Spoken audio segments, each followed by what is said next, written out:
Hello. In this video, I'm going to talk about the concept of energy, which is very, very abstract. Uh, and we're going to try to do a lot of the problems we did in the past with forces and kinematics using the concept of energy. And the beauty of energy is that it's a scalar quantity. In other words, we don't have to worry about breaking down forces, for the most part, into components, uh, dealing with acceleration and things like that. It just simplifies the process.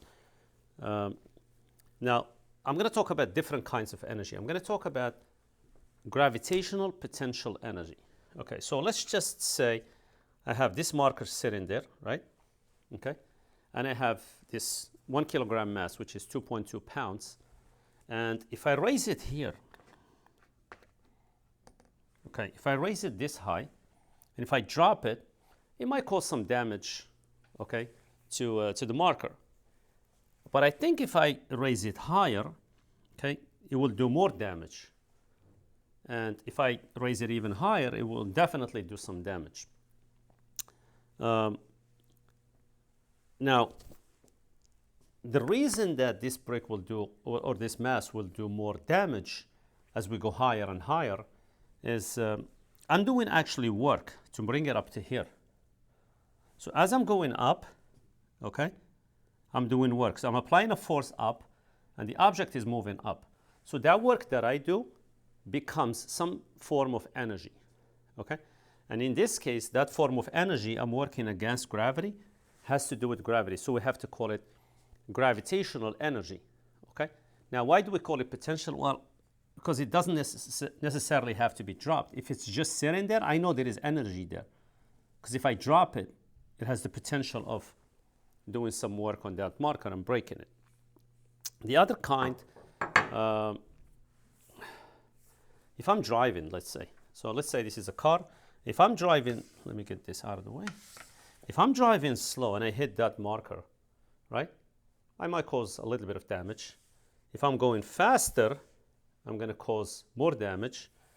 And if I'm going, the faster I go, basically, the more and more damage that I can cause to that marker.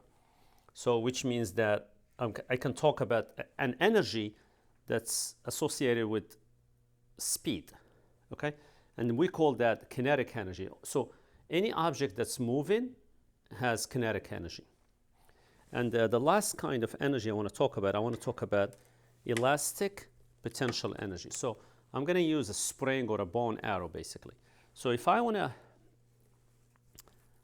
shoot this arrow, if I just stretch the bow just a little bit, the elastic a little bit, yeah, if I let it go, it might cause some damage.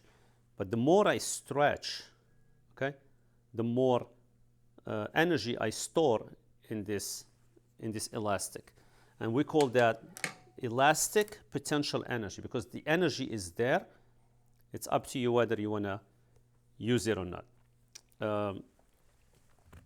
Now, a couple things. So with the gravitational potential energy, we always want to define a reference point. So, for instance, if this is, if the marker is here, and I raise an object to here, let's say that 1 kilogram mass, and this is the table, and I have some object here, okay? And if, so with respect to this point here, this mass here has gravitational potential energy because I'm going to choose this as my zero gravitational. Now, does it matter where I use my zero gravitational? No. Can I use my zero gravitational potential energy here? Yeah, I can. But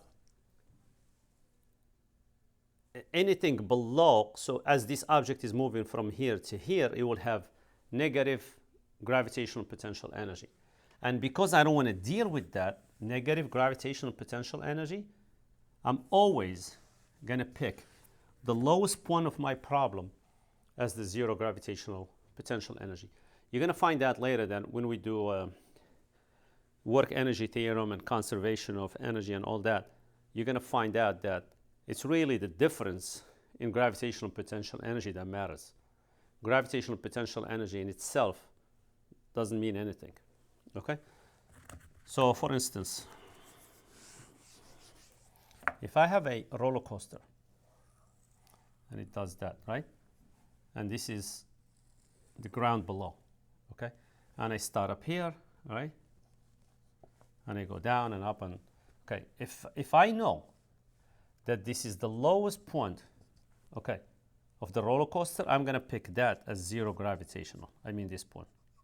I will not pick the ground below, because I know that I'm never gonna go below this point, so I never have to deal with negative gravitational potential energy.